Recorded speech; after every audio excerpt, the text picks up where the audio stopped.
Tandaan natin, may mga bagay na malayo, may mga bagay na malapit. Ito ang nagsasabi ng distansya ng bawat bagay. Dahil sa distansya, masasabi natin na malayo ang isang bagay o malapit ang isang bagay. Mahalagang malaman ang distansya ng mga bagay, kung ito ba ay malayo o malapit lamang. Mas madali mong masasabi ang distansya ng dalawang bagay kung alam mo ang kanilang layo o lapit. Halimbawa na lang, itong aso at ang puno. Ito ba ay malayo, malapit o di kalayuan? Ang aso at ang puno ay di kalayuan, pero ang puno at ang bahay ay malapit. Dahil kung mapapansin nyo, mas nakadikit ang bahay sa puno kaysa sa aso. Kapareho nitong pangalawang larawan, ang bata at ang kotse ay malapit sa isa't isa. Ang bata at ang ulap ay malayo naman sa isa't isa. Ito rin, ang batang babae at ang saranggola, magkalayo sila sa isa't isa. Subukan nga natin sagutin ito sa inyong notebook number 3. Kunin nga po ang inyong AP notebook. Sabi rito, isulat na lamang ang letra ng wastong sagot.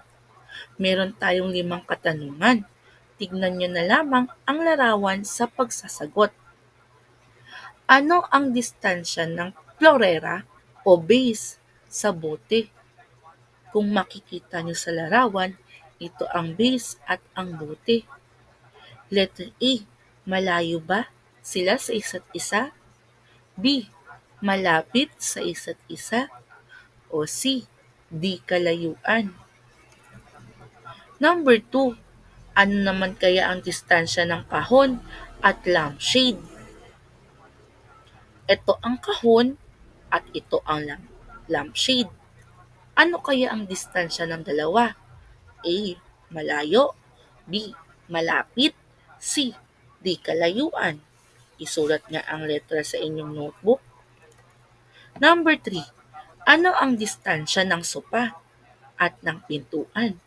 Narito ang sopa, ito naman ang pintuan. A, malayo. B, malapit. C, di kalayuan.